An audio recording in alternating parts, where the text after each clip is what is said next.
Bonjour à tous et bienvenue dans ce nouvel audio. Aujourd'hui, nous allons parler de paranormal, de phénomènes paranormaux et de notre ego, de différences de réalité justement en ce qui constitue l'être humain. Donc, c'est-à-dire que la plupart du temps, on vit sur cette terre et on est amené à désirer pour nous, pour notre famille, pour notre évolution. C'est-à-dire que on va apprendre parce qu'on souhaite évoluer, parce que aussi intervient notre ego et malheureusement, parfois, il intervient trop dans le sens où finalement, on se sent en compétition plutôt qu'aller aider quelqu'un. On va se dire, est-ce que je suis pas en train, par exemple, de me tirer une balle dans le pied? Est-ce que je ne suis pas en train d'en faire trop, de me sacrifier? Toutes ces questions vont déranger fortement les personnes qui, justement, voudraient échanger librement comme le fait l'âme quand on est dans l'autre monde. C'est-à-dire qu'on constate qu'il y a plusieurs réalités et que la réalité qu'on va vivre quand on est dans le paranormal est une réalité qui justement n'est plus empreinte de l'ego. C'est-à-dire que notre ego va se disloquer quand on est face à des phénomènes paranormaux parce que là, on est face à une réalité qui est notre vraie réalité et du coup, nos constructions égotiques notamment et d'êtres humains, nos limites, elles vont sauter. Et quelque part, c'est tout à fait agréable de se retrouver face à notre vraie réalité, notre vraie lumière, notre vraie nature, et de ne plus devoir s'encombrer justement des apparences. Généralement, quand on est quelqu'un qui souhaite être au-delà des apparences, eh bien, en même temps, on est conscient qu'il faut adopter des apparences pour pouvoir se cataloguer, se définir, on va se poser des étiquettes et certaines personnes vont être dérangées par ce fait-là, que l'on définisse les autres et qu'on se pose à soi aussi des étiquettes. En fait, on sait qu'on est beaucoup plus que ça, beaucoup plus que notre définition, que notre masque, que nos faux semblants aussi. On regrette parfois ces faux semblants-là, tout en se rendant compte qu'ils sont utiles au fonctionnement du monde, utiles parce qu'ils rassurent les autres, parce que quand ils savent poser des mots sur qui nous sommes, ils savent mieux nous définir, avec cette impression de maîtriser les choses. Quand on est face aux phénomènes paranormaux, on ne maîtrise plus. On constate en fait que ce qu'on croyait être vrai ne l'est plus, que on est face à des règles et des règlements différents, que effectivement tout objet qui est justement lancé en l'air ne retombe pas forcément, que les objets pourraient se mouvoir d'une certaine façon ou passer d'une pièce à l'autre sans qu'on ait d'autres explications. Que effectivement les personnes qui physiquement sont décédées, biologiquement, c'est une réalité, en même temps ne sont pas si mortes que ça, seraient peut-être même plus vivantes que nous. Quand on les rencontre sous forme d'esprit, on se dit ok, il se passe autre chose, il y a d'autres réalités. On ne peut pas scinder notre monde entre le monde physique, auquel on croit nous particulièrement, parce qu'on nous maintient là-dedans. On nous a fait croire depuis tout petit que ce qui est important est le monde visible, physique, démontrable, palpable. Et là, on se retrouve face à des phénomènes qui sont palpables et visibles là où ils n'étaient pas visibles. Tout d'un coup, justement, le voile se brise et tout à coup, on se retrouve dans une autre réalité. Et on comprend. On comprend qu'en fait, il y a plein de possibles. On comprend en même temps que nous sommes plus que ce qu'on a cru être. On comprend en même temps qu'il ne tient qu'à nous de déchirer ce voile, mais qu'une fois qu'on le fait, on ne peut pas revenir en arrière parce que on a perçu et vu certaines choses. Et on sait aussi que c'est inutile de passer notre temps à convaincre les autres ou à en jouer au niveau de l'ego et de dire aux autres « moi je sais, toi tu ne sais pas », etc., etc. Toi, tu n'es pas vraiment humain puisque tu n'as pas conscience d'une partie de la réalité. Toi, tu ne peux pas œuvrer dans l'autre monde, donc tu es quelque part impuissant, gna gna gna gna gna. Et donc, on voit le petit ego se remanifester comme le petit enfant qui voudrait avoir le jouet de l'autre, être l'autre, etc., etc. Alors qu'en réalité, il n'y a pas de possibilité de faire semblant dans ce monde-là. On est et on est juste. On n'a plus besoin de prouver, on n'a plus besoin de galérer. Et quelque part aussi, on risque de s'endormir un peu sur nos lauriers, parce qu'effectivement, la personne qui s'éveille à la spiritualité peut avoir cette impression que toutes les courses sont vaines et que finalement ce qui compte, c'est goûter la nature et rien d'autre. Et on pourrait devenir passif en fait. Et moi, je ne crois pas à ça. En fait, je n'y crois plus.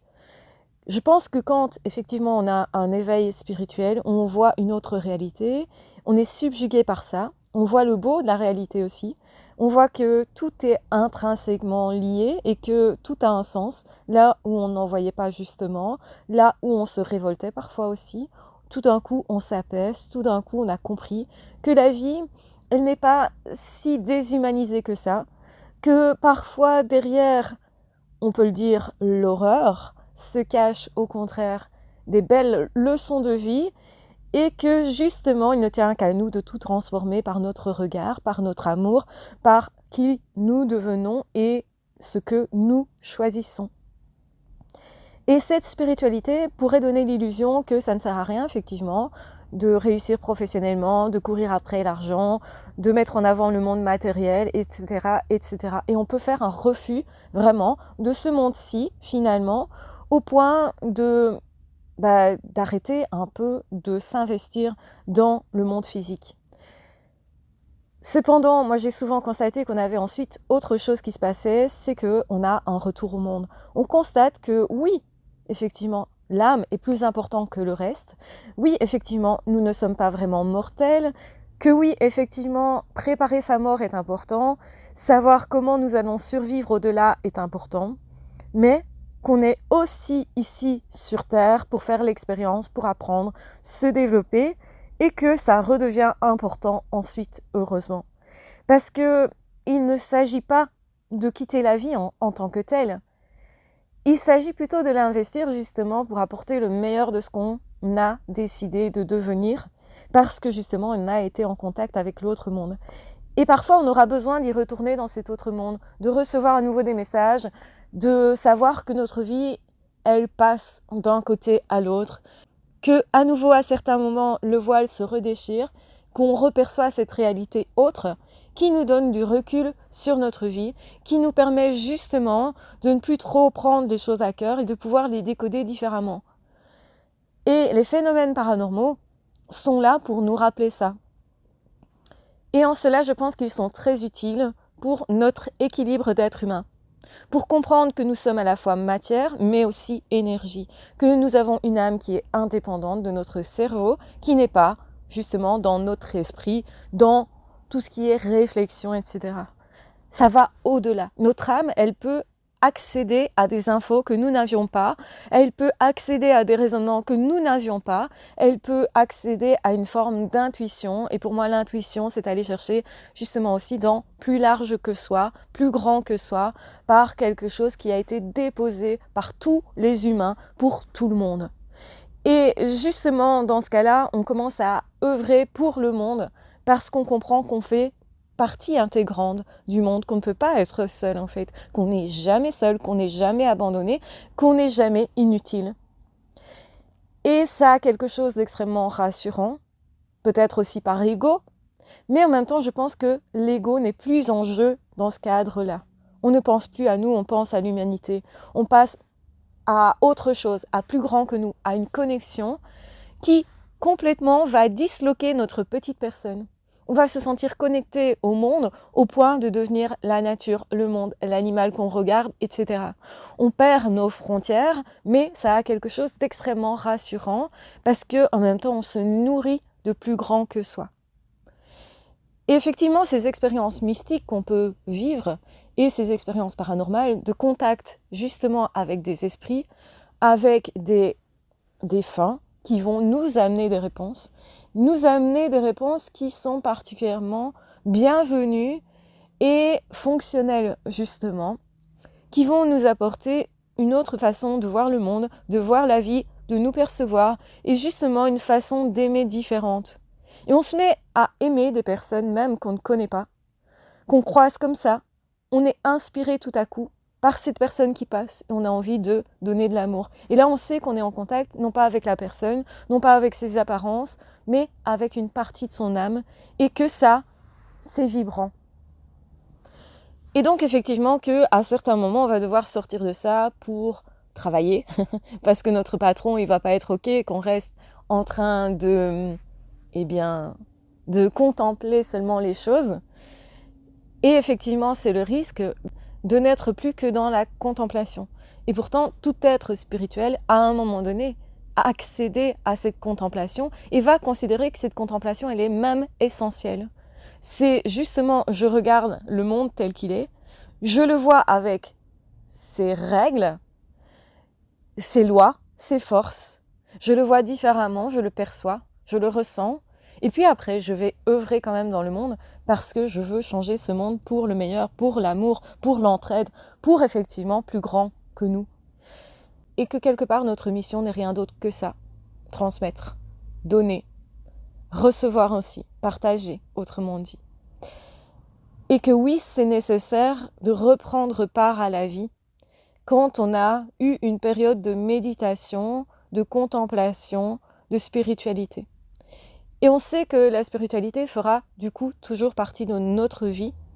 Et comme les phénomènes paranormaux sont assez heurtants parfois, violents je dirais même, parce que voir apparaître quelqu'un devant soi, c'est très déstabilisant, c'est très déroutant. Et aussi, on ne va pas faire que voir, on peut ressentir toute une série d'émotions et aussi de sensations physiques. Sentir qu'on est touché, frôlé ou même frappé. Tout ça nous ramène au fait que notre monde n'est pas le seul monde. Et une fois qu'on a eu assez de contacts, alors on est capable d'intégrer. Mais ça prend du temps, c'est un chemin. Et les personnes qui disent non, non, ça n'existe pas, ou pire, c'est le diable qui intervient dans tous les cas, ces personnes-là n'accèdent pas justement au fait que le monde, il est multiple et qu'on doit apprendre à composer et non pas à juger, catégoriser. Parce que quand on fait ça, on juge, on catégorise, on juge justement même le défunt qui vient en soupçonnant cette personne comme si on était devenu tout un coup paranoïaque. On soupçonne la personne d'être le diable, d'être en train de nous orienter vers quelque chose de mauvais, alors que si nous sommes bons à la base, il n'y a aucune raison à ça. Alors que nous, si nous sommes prêts à accueillir les êtres humains tels qu'ils sont, et que nous avons plaisir même à connaître des êtres humains très différents sur Terre, physiquement, c'est ce qu'on fait tous, il n'y a pas de raison qu'on ne fasse pas avec le monde des esprits. Parce que ce sont des êtres tout simplement. Et effectivement, ils ont des natures très différentes. Voir apparaître un ange, comme on l'appelle généralement, un être lumineux, et se sentir tout à coup apaisé alors que dans notre vie c'est le chaos, ça aussi c'est une expérience qui change la vie, qui la transforme. Et je pense que effectivement les personnes qui voudraient donner des ordres là-dedans, ah non attention c'est que le diable, ou ah non ton interprétation n'est pas juste, il faut plutôt penser comme ça, ou raisonner comme ça, ou interpréter comme ça, lire le phénomène autrement, ou même te convaincre que ça n'existait pas, que ce n'est qu'une affabulation de ton esprit, et que tu serais peut-être même fou. Toutes ces personnes qui disent ça, pour moi, sont dans l'ego, parce qu'elles-mêmes ne peuvent pas accepter pour vrai ces événements-là. Je l'ai dit, c'est très percutant, très dérangeant, et surtout, ça nous montre que on n'est pas les maîtres du monde, on ne maîtrise pas les choses, que, en fait, on ne fait que partie, comme un petit grain de sable, d'une plage. Oui, tous les grains de sable sont importants, parce que si on les enlève, on n'a plus de plage. Mais on n'est qu'un grain de sable. Et il va falloir comprendre que on n'a rien à dire en fait. Que ni moi ni vous n'avez réellement de choses à dire sur ce sujet. Que finalement, chaque être humain pourrait ressentir s'il est ouvert à ça, à faire l'expérience. Mais que l'expérience surpasse, dépasse largement toute interprétation. Tous les dires, les livres, et même des plus grands philosophes et des plus grands artistes, ou même des plus grands savants, ou même des plus grands sages, Les mots ne sont rien à côté de l'expérience. Et une chose qu'il ne faut pas faire, justement, c'est juger. On a beaucoup trop tendance à juger. Juger les autres, juger le monde, juger comment ils vivent, juger leur interprétation, juger leur religion, juger leur famille, juger leur façon de vivre, d'être, de penser, de réfléchir, de parler, d'écrire, tout ce qu'on veut en fait. Arrêtons de juger. On est au-delà de l'ego. Quand on juge, on est dans l'ego. On essaye d'avoir raison et c'est tout. Alors qu'en fait, personne n'a raison. Ou plus exactement, tout le monde a raison. Chacun ses expériences. Et chacun ses perceptions. Et en fait, ça ne regarde personne d'autre que vous. Vos interprétations, votre manière de lire les choses, d'y croire ou non, finalement, ça vous regarde vous. Et moi, si ça vibre en moi, je regarderai le fait que ça vibre en moi et je garderai précieusement le fait que ça vibre en moi. Mais ça m'est tellement intime que peu importe qui dira quoi sur ce que j'aurais vécu, ce qui compte pour moi est ce que j'ai vécu. Et on pourrait me dire, c'est de l'autosuffisance, c'est une forme d'ego aussi finalement. Tu te dis, j'ai raison et j'écoute plus du coup. Je pense que non, ça va au-delà. Que quand on a vécu quelque chose, ça peut être très différent de ce qu'une autre personne a vécu. Et on peut avoir raison chacun. Mais ça fait tellement intervenir notre âme et nos perceptions aussi sont et seraient différentes tellement dans l'autre monde que on ne peut plus s'en référer à ce qu'on connaît en tant qu'être humain pour juger ou qualifier, même juste qualifier, définir ce qui se passe dans l'autre monde. Je pense que notre âme, elle est au-delà de tout ça, au-delà des mots, dans des ressentis bien particuliers, et c'est bien pour ça que c'est difficilement communicable. Bien des personnes aux frontières de la mort ont fait des expériences et disent ensuite qu'ils ne savent pas en parler, ou plus exactement qu'ils refusent même d'en parler pour ne pas être jugés. Ce qui fait le plus mal, c'est d'être jugé dans ce que nous avons de plus précieux et de se laisser juger quelque part nous-mêmes, d'accepter que l'autre ait quelque chose à dire là-dessus, alors que ce ne sont pas des experts qui parlent. Je pense que nous sommes nos propres experts dans ce domaine et que même si on peut échanger là-dessus, et là c'est un acte d'amour, d'échange, de partage, on réfléchit effectivement sur un phénomène, parfois on n'a pas la réponse, la vraie réponse. Qu'est-ce qui s'est vraiment passé? Cet objet, tout d'un coup, je le retrouve à l'autre bout de la maison. Qu'est-ce qui s'est passé? Et on peut interpréter et se dire, c'est un esprit qui l'a déplacé, ou c'est un phénomène paranormal, tout simplement, ou peut-être il y a eu une sorte de vortex qui a emporté l'objet d'un côté à l'autre, ou bien simplement, je ne sais pas. Je ne sais pas ce qui s'est passé. Je ne sais pas quelle interprétation donner. Et face aux phénomènes paranormaux, ça arrive souvent en fait, qu'on n'ait pas l'explication.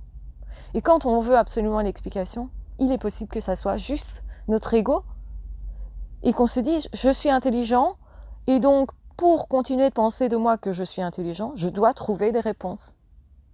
Je pense que non, l'expérience est au-delà des réponses et que c'est ok aussi de ne pas savoir, de constater juste tiens, il s'est passé ça. J'ai constaté, avec mes sens en tout cas. Est-ce que mes sens m'ont joué un tour? Et peut-être une question qui peut rester ouverte. Est-ce qu'il s'est vraiment passé ce qui s'est passé? C'est une question parfois qui reste ouverte. Mais quand on est plusieurs à constater, c'est quand même compliqué de se dire j'ai fabulé, je suis fou. On ne peut pas tous être fous en même temps, généralement. Donc effectivement, c'est plus compliqué à admettre qu'on serait tous fous en groupe, même si ça pourrait être possible qu'on s'influence. Maintenant, effectivement, il y a aussi tout ce qu'on a ressenti. Et là, c'est beaucoup plus compliqué d'en parler. On va parler des faits, généralement, quand on parle de phénomènes paranormaux. On va expliquer ce qui s'est passé d'un point de vue objectif. Et parfois, on va filmer aussi pour avoir un repère extérieur à nous, mais sans savoir si effectivement on n'a pas influencé par notre regard, si l'observateur n'influence pas l'objet, comme souvent on le démontre au niveau de la physique quantique. Et vous allez me dire, tu pars peut-être trop loin. Et peut-être que c'est mon ego qui a besoin d'une explication scientifique. Et peut-être qu'on a tellement raisonné en termes scientifiques, physiques, palpables, déductifs, qu'on a du mal à se dire la logique est autre. Et je n'ai pas la réponse. Et c'est ok de ne pas avoir la réponse. Ça me montre juste qu'il y a d'autres règles, que les choses peuvent fonctionner différemment que ce que je crois. Et en fait, je suis ouverte, en tout cas moi j'essaye de l'être, de rester ouvert au mystère. Je pense que notre âme sait mieux que nous et que quelque part, nous sommes un petit peu bêtes avec notre ego, avec notre matérialisme, avec notre besoin de maîtriser. Et moi, la première, je préfère trouver des preuves scientifiques de quelque chose parce que ça me permet de me rattacher à quelque chose. Peut-être que c'est tellement déroutant de ne pas savoir s'accrocher à quelque chose qu'on cherche inévitablement des explications. Et qu'on préfère condamner peut-être les personnes qui nous racontent certaines choses, alors qu'en fait, on pourrait juste conclure, ok, c'est un phénomène parapsychologique dont je n'ai pas l'explication. Parce que admettre ça, c'est admettre que moi, je ne suis pas grand-chose dans ce monde, justement des esprits, de ce monde, justement d'énergie. Je ne peux pas le maîtriser. Et justement, je pense c'est pour ça que beaucoup de personnes ont peur de ce monde-là, ou se font peur avec ça parce qu'ils trouvent une excitation à ça, ou au contraire, justement, disent c'est le diable, c'est mauvais d'office, comme ça je refuse tout en bloc, c'est plus simple, je n'ai pas à me poser de questions sur comment j'ai toujours vécu avant. Et effectivement, peut-être c'est une façon aussi de se rattacher à des croyances qu'on a entendues de la part de nos amis ou de notre famille, etc. On n'est pas neutre, et ça c'est une réalité.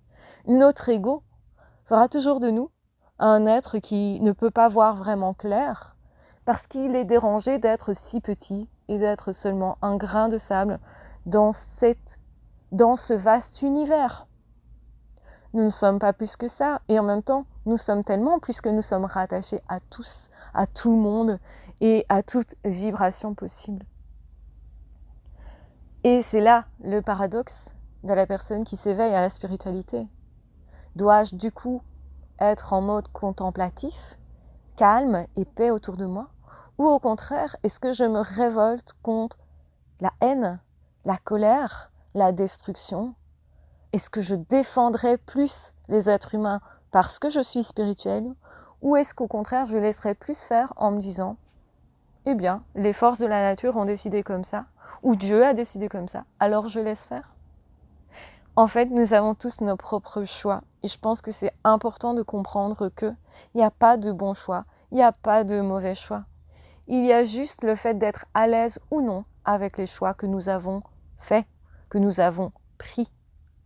Alors, choisissez pour vous, parce que vous êtes le seul maître à bord et que c'est ok. Vous avez ce droit.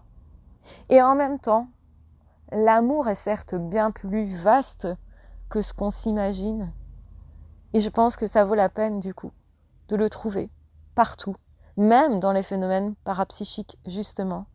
Parce que ces phénomènes nous rappellent que notre monde n'est pas le seul monde, que notre ego n'est pas le seul à exister, que parfois il faudrait lâcher son existence pour pouvoir justement s'ouvrir à plus grand que soi, mais certes aussi à plus trouble, parce qu'on n'a pas les règles du jeu forcément, ou parce qu'on doit justement les étudier.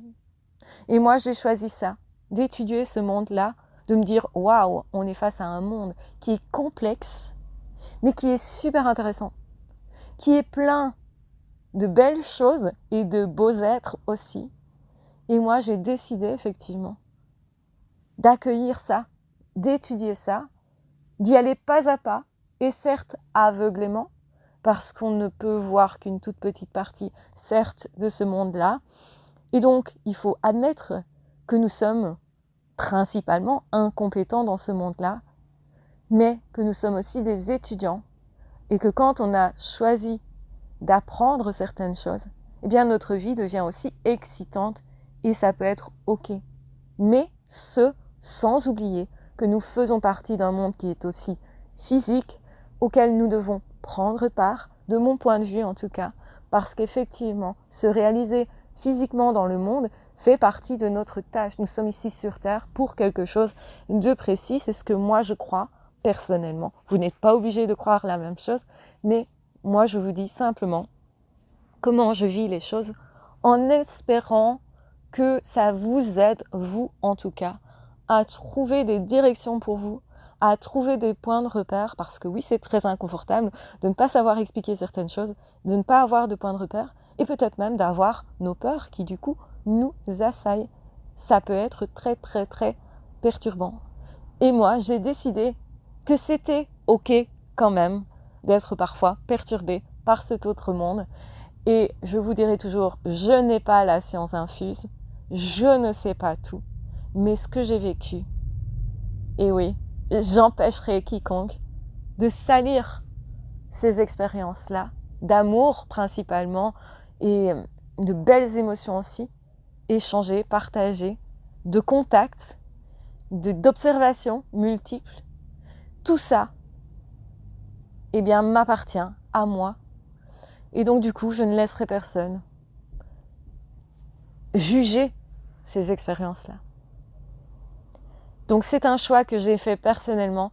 Faites les vôtres. Et surtout, portez-vous bien. J'espère que cet audio vous aura aidé à avancer sur votre chemin, ou à vous questionner, ou à voir différemment les choses. D'une certaine façon, vous aura du coup aidé. Parce que mon ego espère que ce que je fais aujourd'hui est utile à quelqu'un. Oui, ça reste de l'ego. Et j'ai décidé d'accepter cette partie de moi aussi, tant que je suis sur Terre en tout cas. Voilà, je vous embrasse bien fort, je vous aime très fort, prenez bien soin de vous et on se retrouvera très vite dans d'autres audios ou dans d'autres vidéos. Ah, ciao, bye bye!